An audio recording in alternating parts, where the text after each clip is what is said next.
Lock in America! It's time for Straight Talk! This is the Wayne Dupree Podcast, hosted by Wayne Dupree, with co-host Jason Robertson, delivering powerful opinions, arty debates on politics, entertainment, and the hottest stories. No spin, just honest takes and real conversation!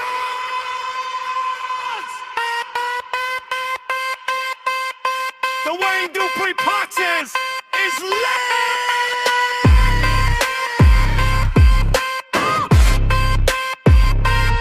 Let's get into it right now.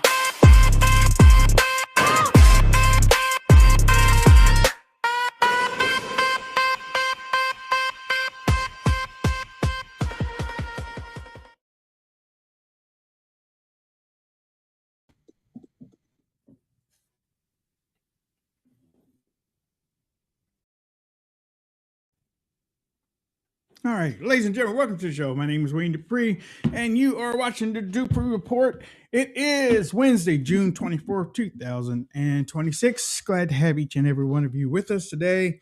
It is our Friday, your Wednesday. Remember, for the foreseeable future, we are broadcasting Monday, Tuesday, and Wednesday. Times are hard, and we have work that we have to do to try to make some money. And we really don't make, we don't make anything on here, but, we're glad that y'all take the time out to watch us. So, before we get into a whole lot of stuff, let me introduce Mr. Jason Robertson from Minnesota. Hey, folks. Happy Wednesday. Happy hump day. Welcome to the Wayne Dupree Podcast. My name's Jason Robertson, and we are so excited to have you guys here. Do us a favor. Give us a like. Give us a comment. Hit the share button, help show get reach. And Becky starts in the Rumble chat with one of the more pressing questions. We'll get to communism in a sec. But Wayne, how many pies are left? It was 5 yesterday, right? Yeah. 5? I didn't eat it. You didn't eat another pie? No, I didn't. I was... You felt guilty? Well, today's weigh day, so I was like... Today was weigh day, so my weigh days are Wednesday, Friday, and Sunday. So, so Thursday, buckle up. No, today is good because today is buckle up day. Yeah. Well, wait. Yeah, no. Yesterday was buckle up day. Today is free day because I already weighed in, so I can do what I want to do.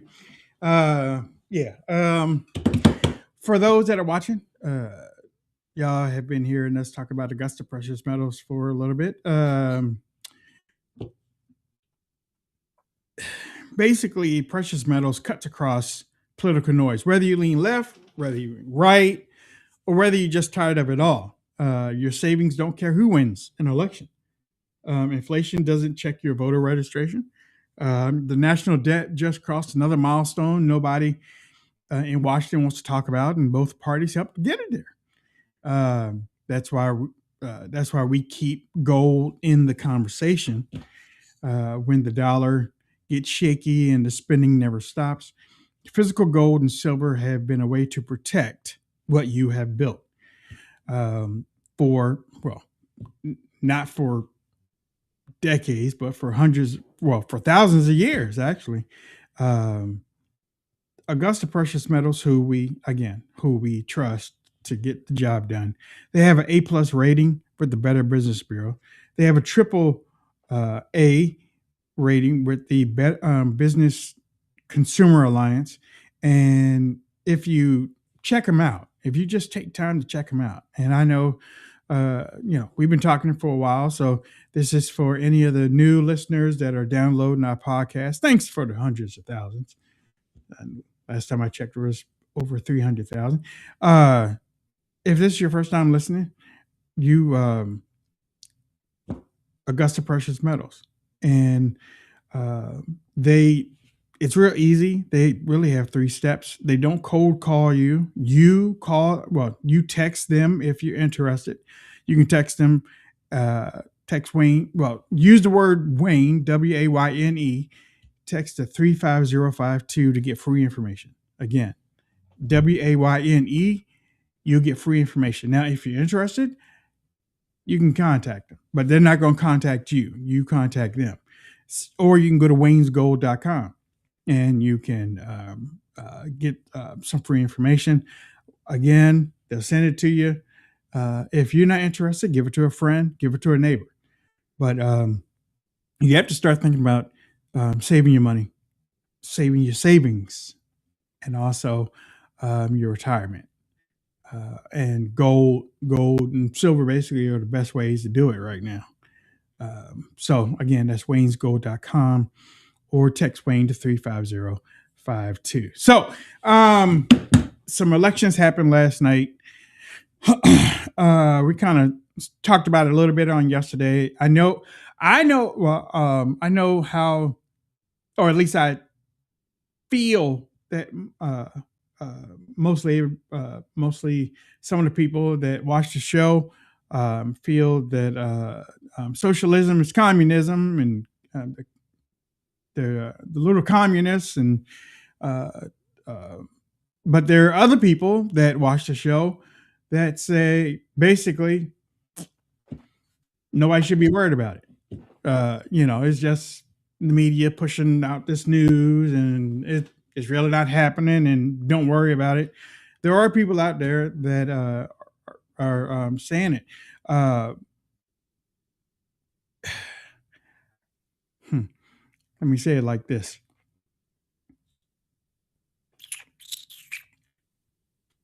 There has been a trend in MAGA for a while when things happen that aren't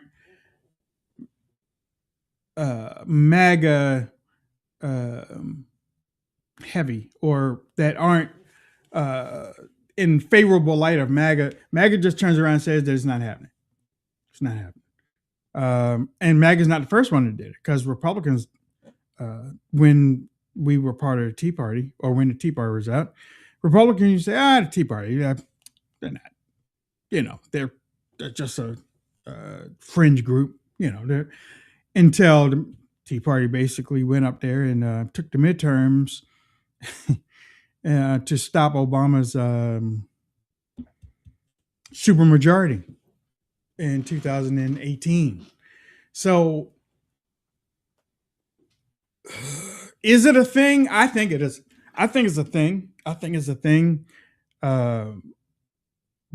But I also think it's across generational lines too. I don't really see it with, and how people call us baby boomers or whatever they call us, I guess. I don't even know if I'm in the boomers thing. I just might be in the elderly thing. I don't know. I don't even know what a boomer is. But it seems like it's a generational thing with this socialism thing that people are talking about. But Jason, you label them the communists, justifiably so, right? And how do you is it a thing that people should be worried about, or is it a thing that's like, man, this thing is a passing, and it's gonna blow over sometime soon? Well, I guess, just to define terms, what, and let me know in the chat, and Wayne, I'll be curious your thought. What is the difference between communism and socialism? Wayne? Oh no! No. Go ahead. No. What do you distinguish, but the main difference between communism and socialism? I guess to me, I think communism, is the complete opposite of capitalism. Is the total 100% complete opposite of capitalism. I think socialism is a mix of both, to a point where, especially over here in America, maybe not in other countries, but anytime you can have Bernie Sanders come out and say he's a Democrat socialist, he still is for democracy in the Democrat Party. He's still for that, but he still but he still wants some of the tenets of socialism within whatever the Democrats are doing. I don't know if they're the same thing. I know some people classify it as the same thing. I don't know it's the same thing. I don't say it's the same thing because I haven't been convinced it's the same thing, because I think it's, like I said, one is definitely opposite, and then one I think is a combination. Like the Libertarian Party type of what we have. I think the socialism is a combination of stuff. As long as they get whatever they can get for free, that's what I think it is. But in the communism side, what I've seen when I was growing up was the people at the top get paid, the people at the bottom suffer. Everybody's looked on as the same thing, I think, down the bottom, but you still have the people up at the top that are that gain everything. And I mean, honestly, I think we might have been living under that for a long time now, because basically everybody at the top in DC get everything, and down here we get nothing. So I don't know. That's what I think. Well, do you know who describes himself as socialists? What countries? No, China? Norway. No. No. I'm sorry. Yeah, China, Russia, China, Vietnam, Cuba, some of the Laos, South North American Korea. countries, I think. Yeah. I mean, the communist countries, like we all agree China's a communist country, right? I mean, do you agree with that, Wayne? Jason, what do you? I mean, I'm trying to understand the terms so that we're baseline set. I thought you. No. I mean, I don't have. I mean, I wanted to. Because I know how you speak about it and stuff, so I wanted to get what you had out there right now, because I know there's some people in the audience that also agree with that. And when we talk about it, we don't talk about it in a long type of way for people to understand certain things. So you might understand it a whole lot better than me. So I'm okay. So right, I'll just go ahead and I'll give my opinion on it. Yeah. Communism and socialism have very similar tenets, where you have state control of means of production, housing, property, that kind of thing. Countries invent the term socialism. China calls himself a socialist country. China is not a socialist country. China has elections, just like everybody else. But we can all question the validity of those. Cuba has elections. Cuba calls himself a socialist country. They're, in my opinion, what we would view today as a communist country. And by that, I mean you have wealth distribution, and you have, there is, you don't own your stuff so much as everything is communally owned, communally shared, everybody based on their needs, not necessarily their ability. Capitalism is a system where basically you go out in the world, you're responsible for you. You're also expected to make communal contributions to everybody. The more you contribute, the more you're rewarded financially. If you create a show, more people consume, you make more money. If you create a product, Paul makes Split Rock coffee. The more people that buy Split Rock coffee, the better Paul does. Paul's providing a service. We haven't lived in a true capitalist society probably for 50 to 100 years, because we've set up a welfare program. Welfare leads you into some of the socialist stuff. The fact that the government gets like 15% of your income for Social Security, like that's ridiculous. Like, and then they're deciding who they distribute to and how. Like, that's kind of not how it's supposed to be. Everybody's supposed to be responsible for themselves. Now, that doesn't mean that you as a person, you as an individual, don't help support other people. So these folks that have labeled themselves Democrat socialists, and this has been happening since the 60s when communism became a swear word, Everybody agrees, oh, communism's bad. Democrat Socialist is just rebranding the name of communist. They want, look at New York City. They want to start eliminating a lot of law enforcement because they don't want to punish criminals. The criminals are the ones who are going to elect them into power, or the underclass of people. They want to create a lot of a lot of stress between poor people and rich people. And the fact of the matter is, most people just want to have enough money to live well, but our system is not teaching people how to do that. And so when I see these Democrat socialists, they espouse all the tenets of communism. They want loyalty to the party. They are willing to punish those who don't follow their things. A lot of them are Muslims now, which is look at Afghanistan. Like, I mean, this is the direction that you'll see a lot of the leadership of them going. And I mean, New York City's been conquered. I don't know a nice way to say it. We have imported so many third world Muslim people into New York City that, I mean, they elected 3 members who are going to win their House election walking away. These are like 90% Democrat districts that are all Democrat socialists. And I am not going to, it just like I'm not going to I'm not going to call somebody a trans woman.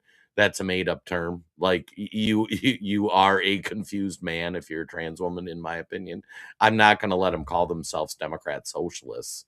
Like, I'll use the term from time to time so everybody knows what we're talking about, but we can't let them control the language. I mean, they're pushing communism, and it's going to end badly. And I think New York, especially New York City, and it's spreading out from there, it's going to be cooked.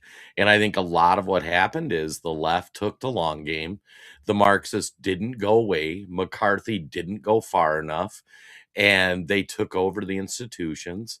And now you have people that just can't function in today's society. They didn't learn skills and things to contribute to get ahead.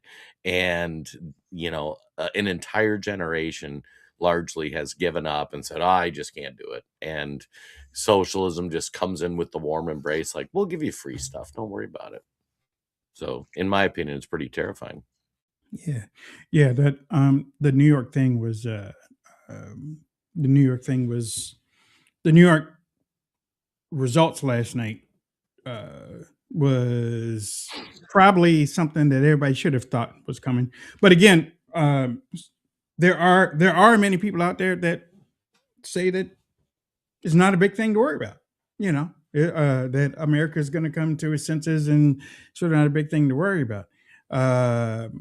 In DC, I think that the primary candidate for the Democrat, and they're all running on the Democrat side, they're not running on the Republican side. So it looks, I mean, for a while, I don't know when people stopped, but for a while, people were saying that socialism was taking over the Democrat Party. It is. Okay, right.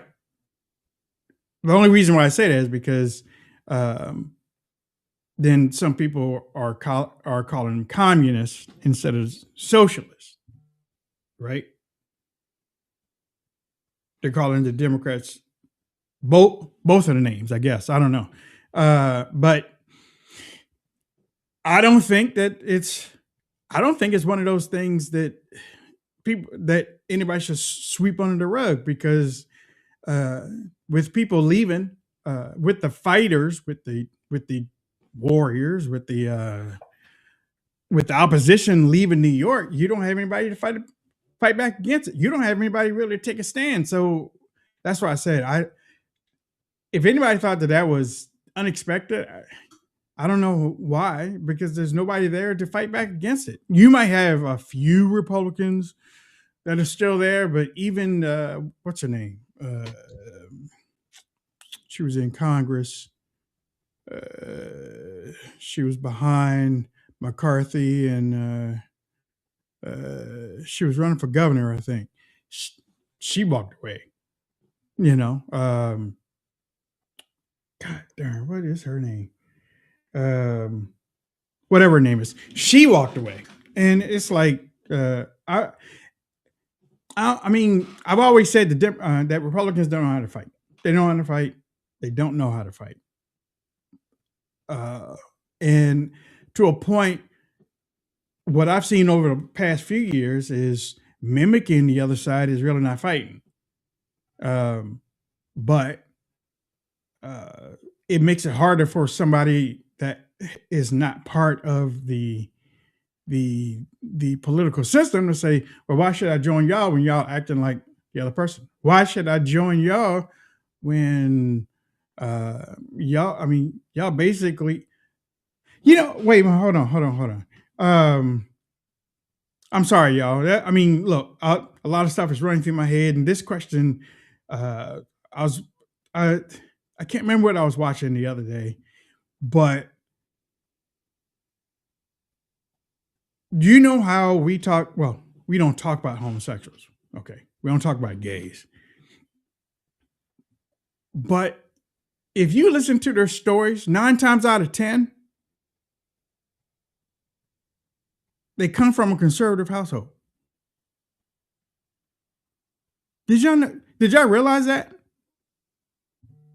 When they talk about their upbringing, 9 times out of 10, they always say, well, I was brought up in a conservative household, but my parents didn't understand what I was going through.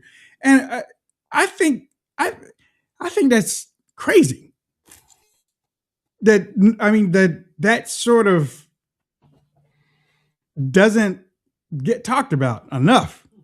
I mean, it's like, what's happening in conservative households that would allow something like, because we attribute, well, some of us attribute to homosexuality. Oh yeah, Hollywood and it's all that crazy stuff. And what's the group? The demonic thing that they talk about in the music industry. Jay-Z supposed to be part of it and all that stuff. It's like, but when these people, the Illuminati, yeah, oh yeah, the Illuminati, yeah, they're the one that create all this stuff. But when you listen to some of these people that come out, most of them, did y'all realize that they all say that they came up in a conservative household, strict type of deal? I didn't know about. I mean, I didn't even put that together until like a couple of days ago when I saw it. I was like, God darn, that's another story of some of them coming up in a conservative household and their parents not understanding, and they how they came out or their parents disowned them, and I was like, wow, that's weird. But back to the socialism thing. With what happened in New York, what's happening in DC, what's happening out west, it's not happening in the homeland yet. But like I said, in America, there's a whole lot of diseases that go from coast to coast, and it soon sweeps up. I don't think people can afford to dismiss what's happening. I can't. I mean, we were all shocked. I'm not seeing anybody dismiss it. I'm seeing people going like, I've seen people on social media dismiss it. That's why people in our circle probably don't. I've seen people in the MAGA movement, and I've seen people like they dismissed the Patriot Front. Oh, that's the FBI. Well, the FBI sure hadn't gone after him, though. The FBI hadn't said nothing about him, but they out there still marching. They out there still doing whatever the craziness that they do. But it's like I don't think that because they're not sneaking up on anybody anymore, especially what they did in New York. Now, I think, well, President Trump kind of congratulated Madami last night. That's a weird combination. That's a weird combination. But then again, they do text each other a lot too. Trump. I think Trump has a place in his heart from Mandami. I know they might hurt Laura Loomer. I know, but I think he has a special thing in his heart from Mandami for right now. Yeah. But in the way of the socialist movement or the socialist thing, they do have a party, and it's not the Democrat Party. They do have a party. The Democrat Socialists of America is registered. Yeah. They do have a party. It's an organized national group. It's they were roughly maybe 2,000 or 3,000. Now they're up to 14,000. They got a membership. I think they even have a convention. And I think that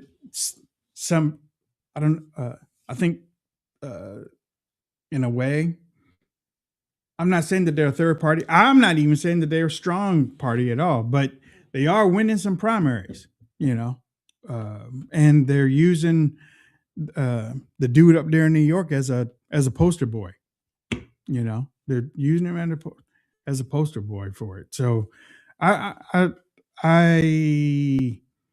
think everybody should heed about it and come up with instead of arguing and fussing on social media about little stuff and Candace Owens is fifth baby and all that stuff. I think maybe some outreach needs to start happening like it used to. Many people don't know about outreach today, but there used to be some type of outreach, but they don't have any outreach right now because everybody's arguing and fussing online on social media about stupid stuff. So, I got to say, this is a Republican problem. It's not that Republicans didn't reach out to in these districts. These are 90% Democrat districts. Like they're not going to spend a lot of resources in there. There's just there's no upside in it. Like you need people in those areas to reach out. This isn't like this was some failure of the Republican Party. And I mean, I think one of the biggest shockers to me is Dan Goldman, who has been an existing member of Congress for several years now. He was one of the lead prosecutors of Trump's impeachment. He didn't lose. He got destroyed. He got whomped. Yeah. Yeah, in his primary. This is a Democrat problem. The Democrat Party has been taken over by the communists, and it's starting in the areas where the immigration and the diversity is highest. I mean, if you look at the New York voting stats, and we covered it, at least Todd and I covered it on our Friday show when Mandami won, like native New Yorkers, they voted for Cuomo. All the immigrants, they voted for Mandami. And there was just so many more immigrants. And these three candidates, I don't know if anybody's, I'll dive into it more on Friday, but I don't, like, if you haven't looked into these candidates, one woman was posting, I forgot my napkin, so I had to use the American flag behind me to wipe my hands off. You have one that started a group that supports destroying Western civilization. All of them support abolishing ICE and stopping the removal of any illegals.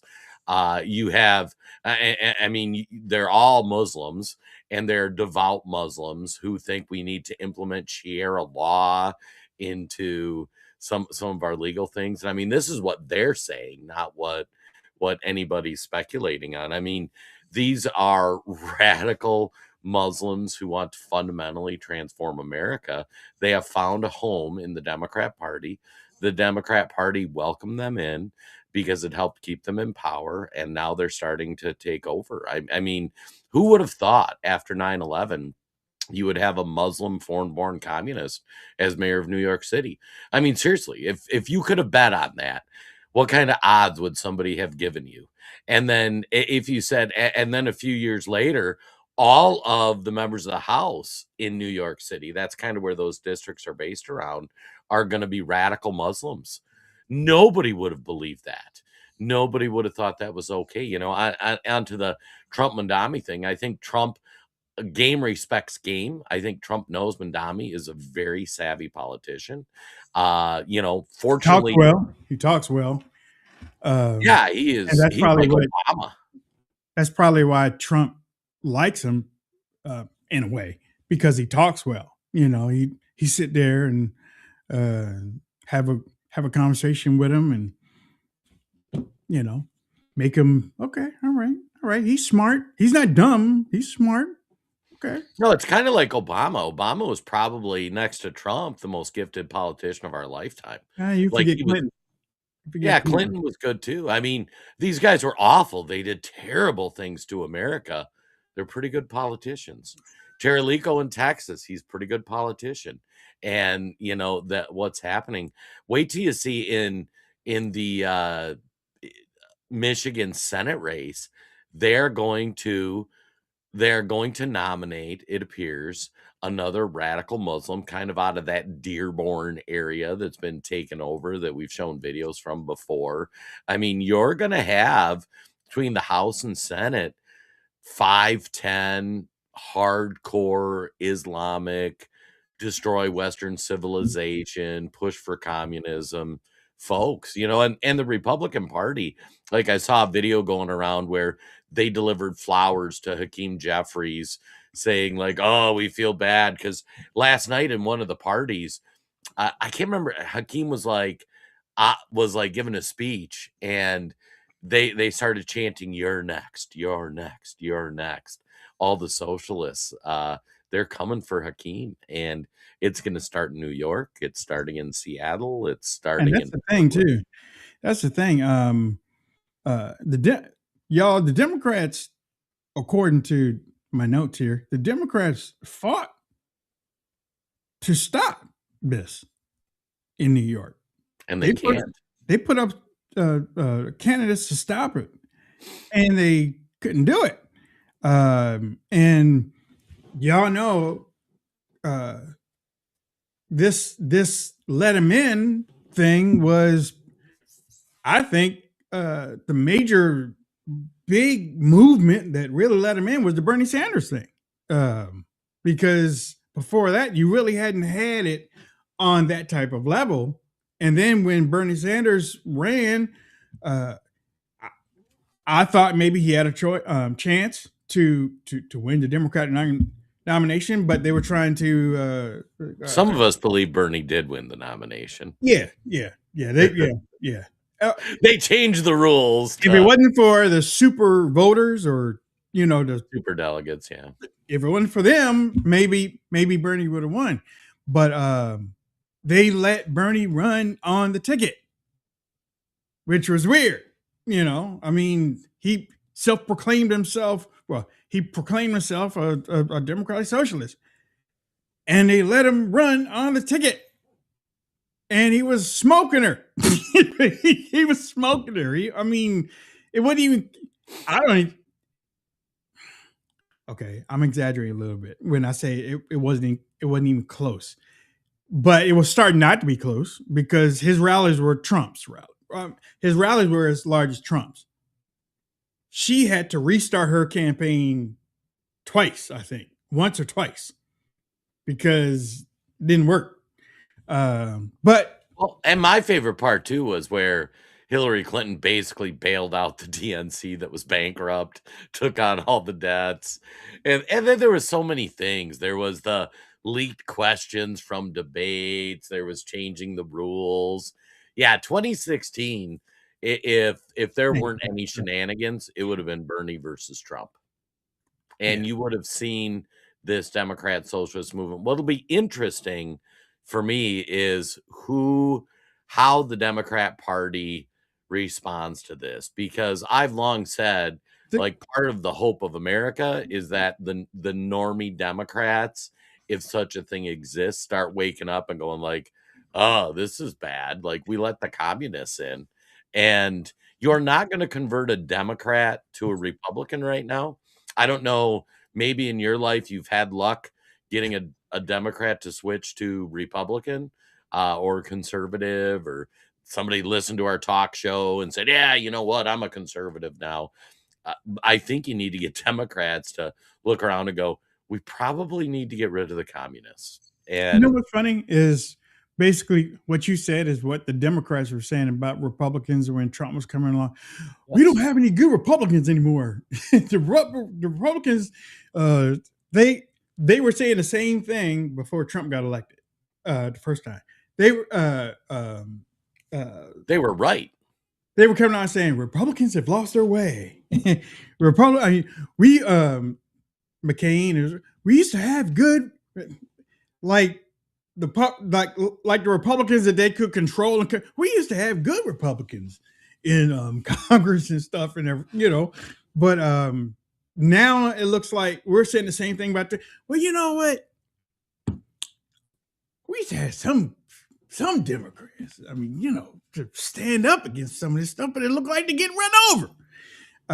But according to the Cato Institute YouGov survey conducted in March 2025, and Cato is a libertarian outfit, by the way, that opposes socialism.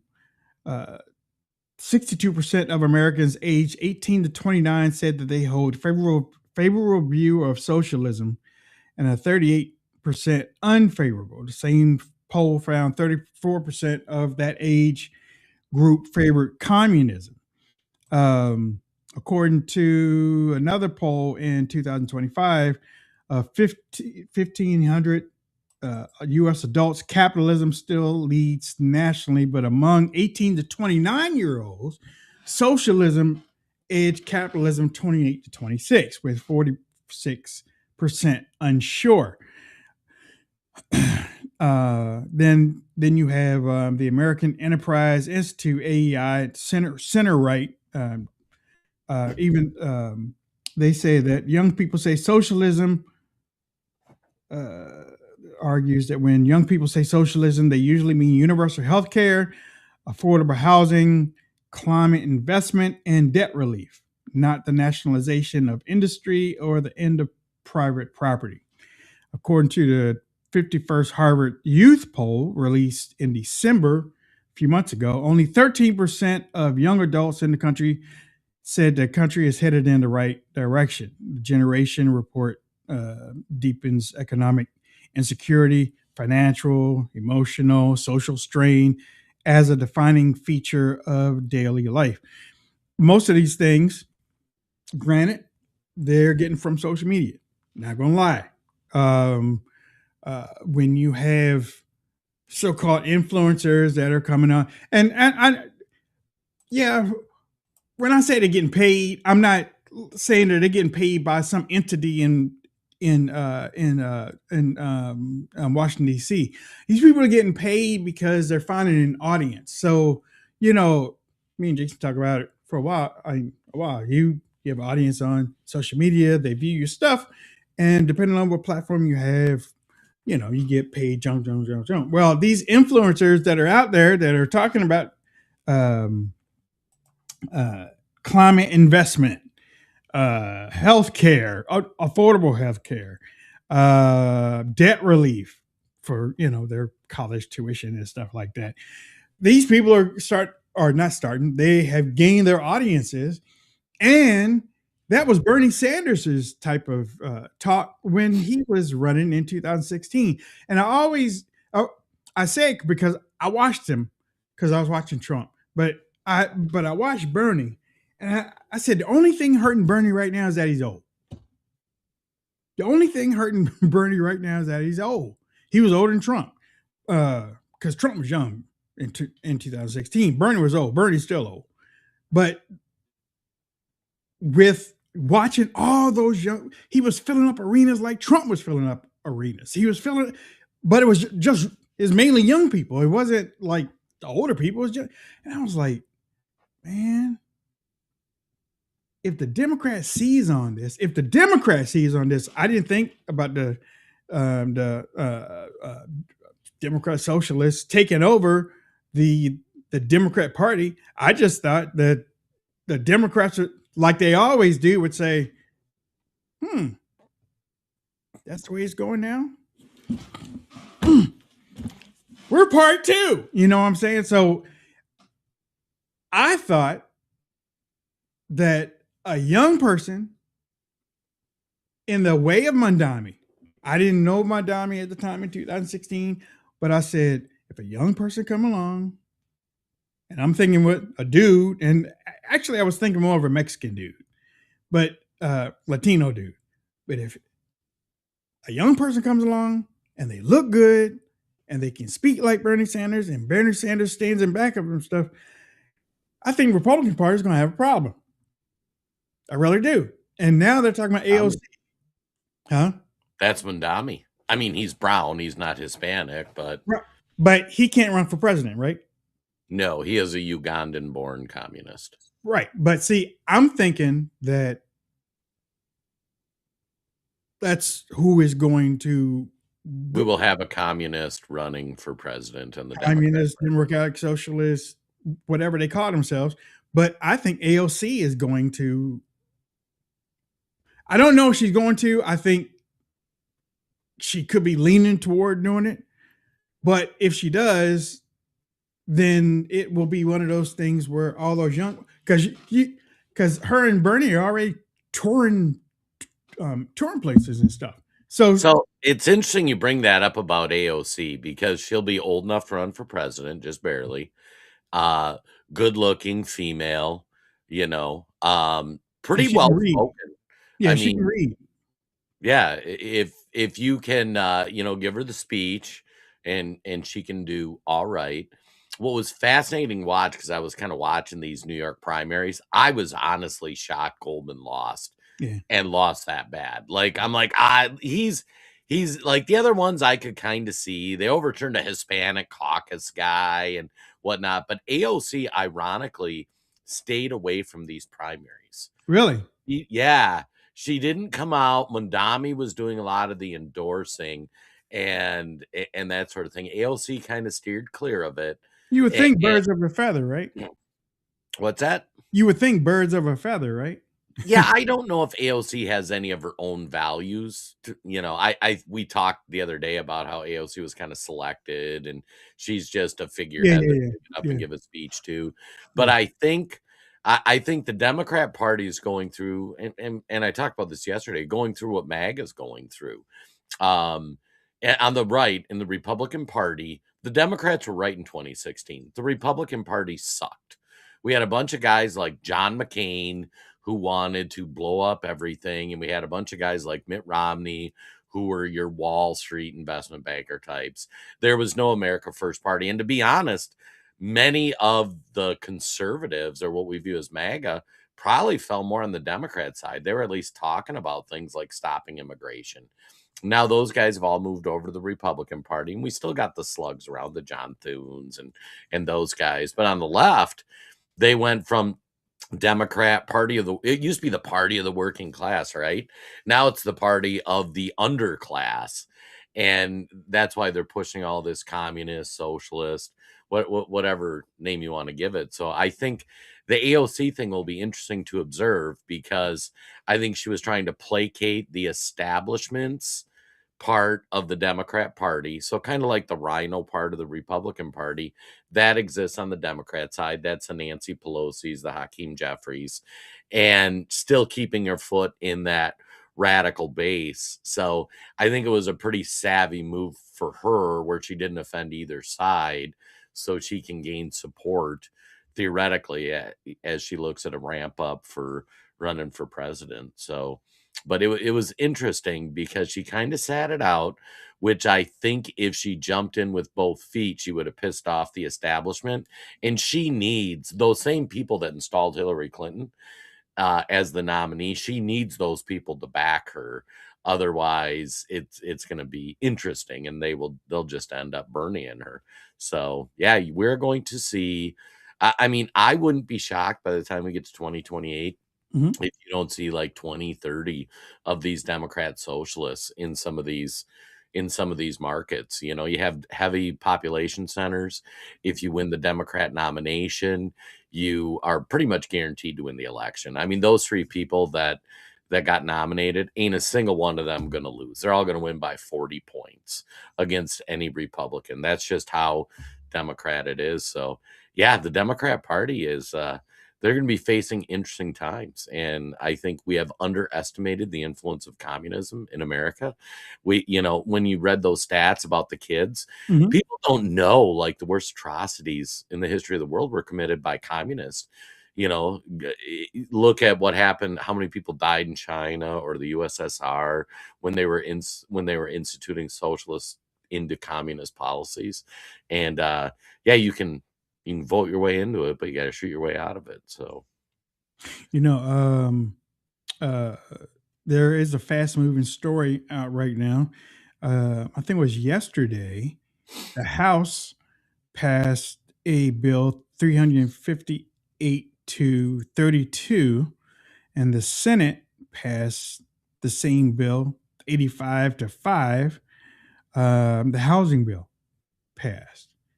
Uh, and it ain't getting signed.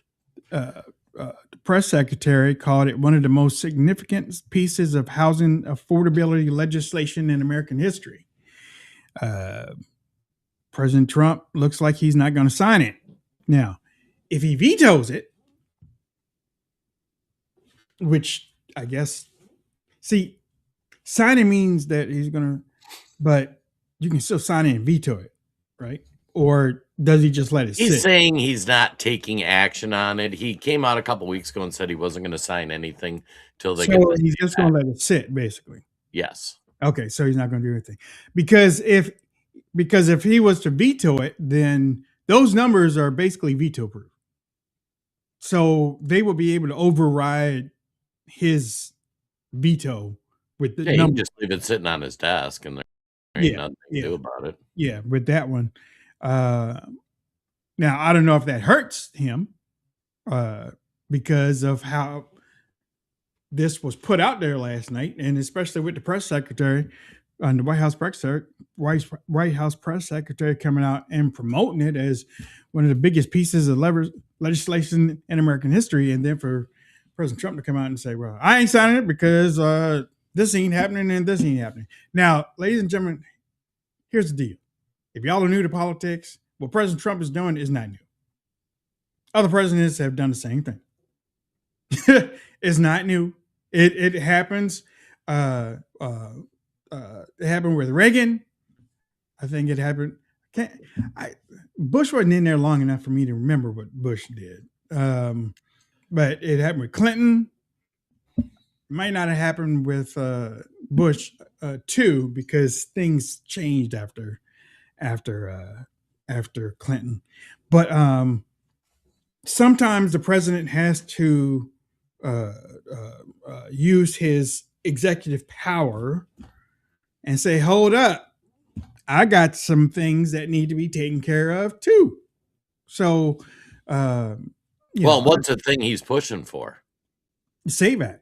Everybody Everybody knows that. wants the SAVE Act. He is convinced if we don't get the SAVE Act passed, things are going to be dire. It's going to be How hard. many things are wrapped up in the SAVE Act, though? Essentially, an oversimplification of the SAVE Act is that you need to verify citizenship, and it tamps down all the mail-in ballots. Is that the only thing that's in there? It's all election integrity stuff. There's like 5 different points to it. Okay. So you have to go register in person. It closed some of the loopholes for the verification of people to vote. The reason why I ask is because if they, you know how Congress, when it gets to a certain point, that they'll break things down and pass things one thing at a time. So that's why I asked you how many things are in it. Like, this one's not really a pork bill where they add many other things to it. Yeah. But what it does basically, I just pulled it up to get the breakdown. You have to have documented proof of U.S. citizenship, passport, birth certificate, voter ID, and you have to register in person. Most online mail-in voter registration gets eliminated, so you actually have to go in to get registered. States have to check for and remove non-citizens from voter rolls, and then it tamps down mail-in ballots where it's basically you have to have you can't just universally send out mail-in ballots to everybody.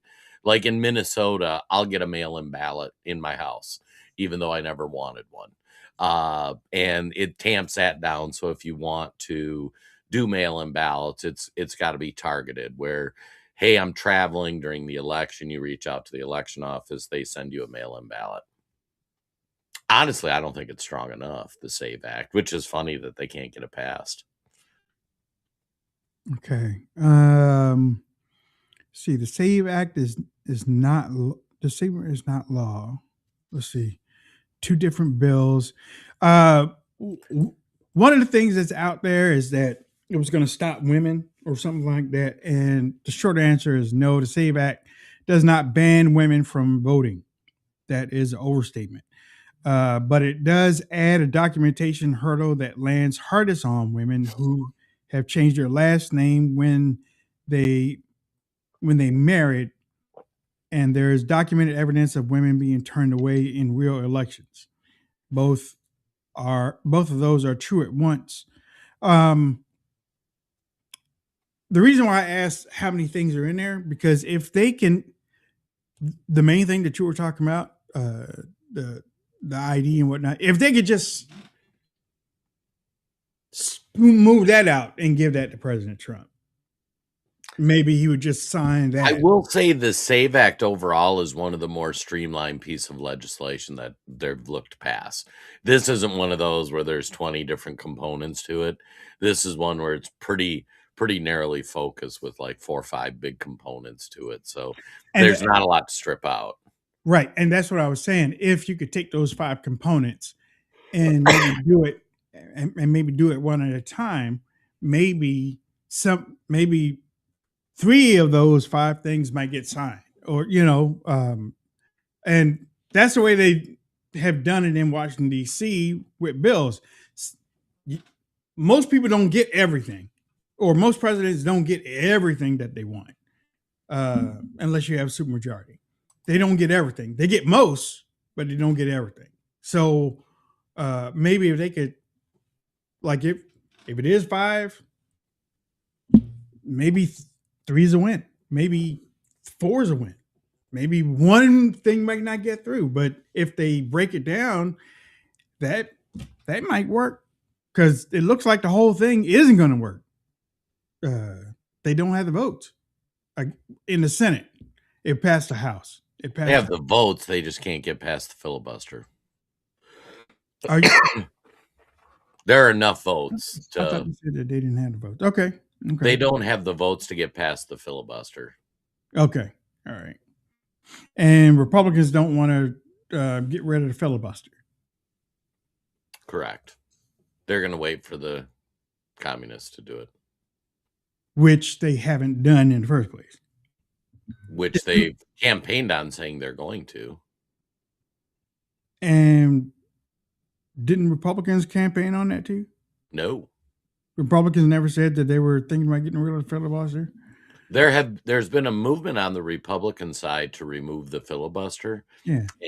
But that's a small pocket. You're looking like, off the top of my head, like 10, 20% of Republicans in Congress and Senate have pushed for that. On the Democrat side, the only reason we still have a filibuster was, I believe, 3 Democrat senators that stood against it, and all 3 have been removed from the Senate. Let's see.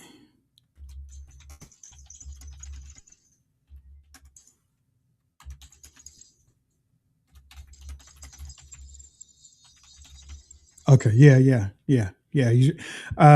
Jason is talking about the Democrats defending the filibuster today. Were trying to kill it 4 years ago. Yeah. Under Schumer, Democrats weighed eliminating the filibuster to pass their own voting reform legislation during the Biden administration. Same party, opposite position, because back then they held the majority and it was in their way. Now they're in the minority and it's their shield. It's DC games, people. Republicans did the identical flip in reverse, defended it under Biden, and now a chunk of them want it gone to pass President Trump's bill. So probably the only thing, seriously, I think the only thing that is that's keeping the Senate right now from going crazy is the way it is right now. You know what I'm saying? Because if Democrats are not, okay, so if Republicans win the Senate and they pick up, I guess, 7 more seats to reach 60, I guess, right? Or 8 more seats to win 60, then it'll be a clean thing, and then they get rid of it, right? If Democrats win in 2028 and they pick up 12 or 13 more seats, I don't think that's going to happen. But if they pick up 12 or 13 more seats and they get into 60, then they'll get rid of it on their end, I guess. Oh, you can get rid of it with 50.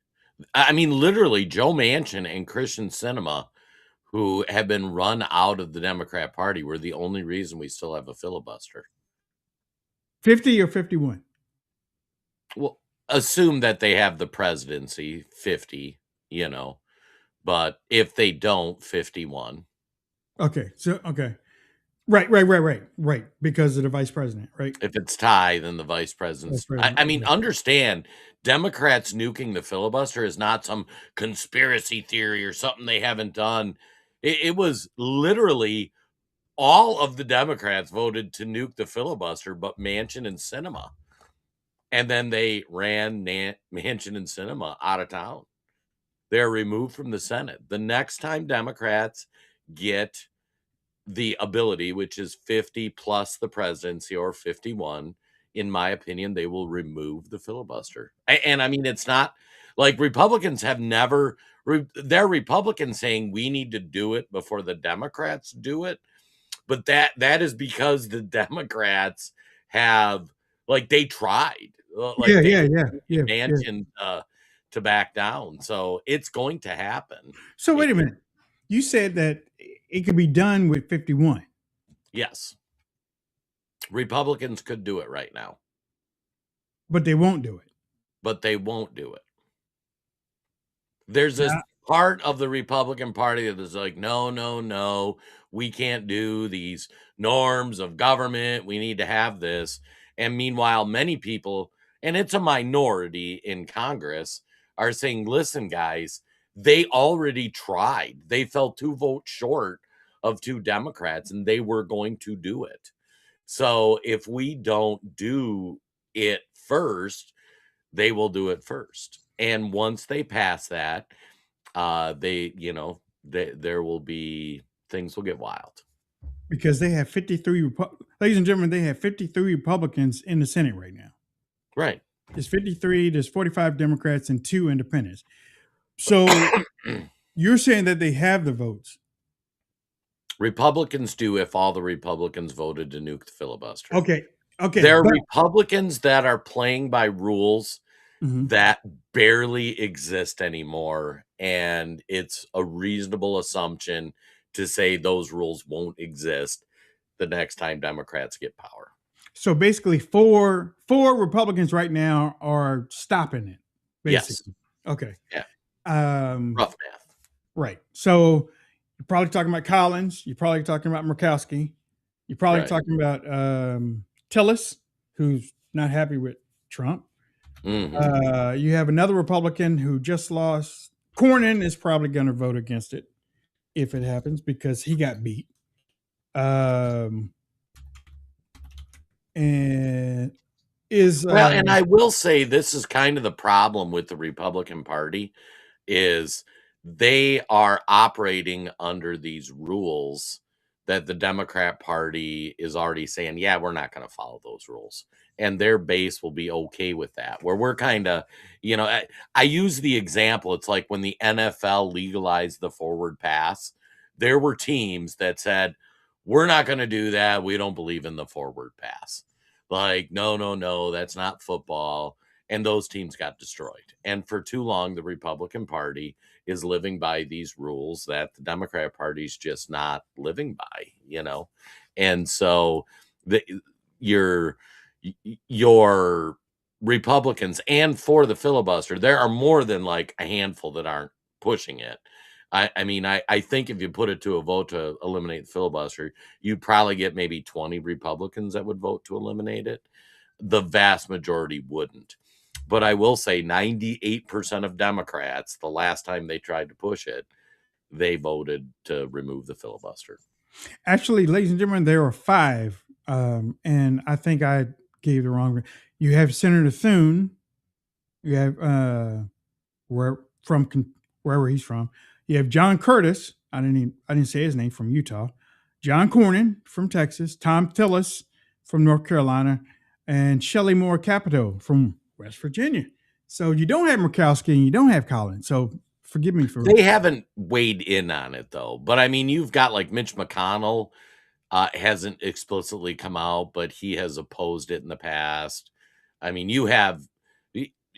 I would say over half the Republicans wouldn't vote to remove the filibuster. Right. Many have not gone on the record.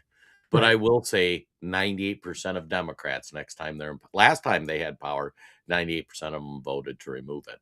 Because they are more lockstep whenever they come up with something, they are more in lockstep. Yeah. Yeah. But see, that's why I said that, that's what I meant when I said that they don't have the votes to pass. Even though they have the numbers to pass, I don't think they have the votes to pass because of these ones that have lost their races, and they're angry. So they're trying to do their revenge. I'm talking about Tillis and Cornyn. Oh, they weren't supporting before they lost. Wayne. Oh, really? Okay. Okay. I thought Cornyn was saying that he was going to, if he won the primary. People say a lot of things, Wayne. But I'm saying there was never an actual movement where they were going to do it,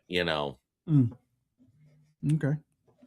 I mean, we want them to, just because we want things like the SAVE Act passed, but yeah, maybe see, maybe that's the thing missing from 2016, because in 2016 Trump would be calling out these people every day by name. He's not doing that no more. But in 2016, he'd be calling these people out by name. I mean, he'd been making their life miserable. He's not doing it, It's almost like Section 230 with what Congress used to do. Okay. My son smoked some pork chops on the pit barrel yesterday, but it was past the time that I eat, so I have it out right now. So after the show, it's like 2-inch thick. You're gonna have that and an apple pie? No, I'm not gonna do that. No, well, I might do the apple pie for a treat later, but I'm not gonna eat them both together, Jason. I'm not gonna eat them both together. But I do have mixed wild rice. Ooh. I'm going to put that on. I took out the pork chop before we did the show, kind of bring it to room temperature, and I'll put it in the air fryer, kind of get it crisp up a little bit. I'm going to town on that bad boy. That pit barrel is no joke. I love it. Spectacular. Yeah, I mean, and how cool your kid cooked. Yeah. I part of your catering business when you get that up and running. I was talking to my daughter about that. I was actually talking to my daughter about it, and I'm praying for my daughter, my other daughter, my nurse daughter. She's out of the country today, and she's meeting up with some friends in another country, and it's one of those. Don't you hate when kids make decisions at the last minute? It's like at the last minute I more mind when they make just really dumb decisions. Gosh, at the last, God. Yeah, she had to fly out of BWI this morning. She had to fly out alone. So I've been tracking and watching this stuff. 'Cause I was like, Wait wait, till she moves out and gets a boyfriend. I'm gonna still be tracking. Oh yeah, good luck to you. Good luck to you. All right, we got to get ready to go. Yeah, check us out on social media. Check us out on the DupreeReport.com. Don't forget to check out RVMnews.com, Mr. Drew Berquist, and Red Voice Media. Talkred.com too. Don't forget to check that out. All right, Jason, give me some last thoughts before we get out of here. All right, I'm gonna go three-pronger. First of all, thank everybody for tuning in. We love and appreciate you guys. And as always, give us a like, give us a comment, hit the share button, help show get reach. Second thought, like really take time and look at I would encourage you, Todd and I will go into it on Friday. Some people hang out with us on Friday. Look at these candidates that won in New York. It will blow your mind away. I could describe how radical they are, although we can't on some of these platforms, and you would be shocked. You would be shocked at the things these folks have said and done. And as I look at the Democrat Party, you had the one guy who one attorney general who was fantasizing about killing Republicans. Now you got Graham Planter, who's trying to upset in Maine, who's got like a Nazi tattoo and just a pretty awful guy. You've got these Islamics. I mean, it's wild. But I would encourage you to everybody to dig into that and just kind of understand where the time is at. And then my third prong is, as you look at some of this stuff, and it gets kind of overwhelming, take time, touch grass, do some barbecue, spend time with your loved ones, and we will see you guys next week. Yep. As I said, my son got out there on the pit barrel. I had never. Did you know you could put baking soda on steak? No. Yeah, you can. You coat it. How many of y'all out there, Becky? You probably know. And I know. And I know Lisa told me about it. You can, like, the New York strip is a little bit more tougher than a ribeye, but if you put baking soda on the New York strip and you let it sit for about 15 minutes, if you let it sit for about 15 minutes and then you wash off the baking soda and then you dry it and then you put the seasoning on, that baking soda tenderizes the steak to a point that is a whole lot more true, because the New York strippers it's almost like chicken breast. If you go too fast on it, it's going to be tough. Right. But on the New York strip that he bought yesterday, it was really soft and juicy. Again, don't keep. Oh my God! People in the chat are talking. Yeah, they did. Becky never heard of it, but Diane did. Yeah. And he also put it on the 2-inch pork chop that he got. So weird. Yeah, and then you just wash it off, pat it dry, and then put your seasoning on. It's supposed to be juicy. So I don't know. For me, Jason, I just think about pickle juice. Pickle juice. Pickle juice to do it, Jason. All right, we're out.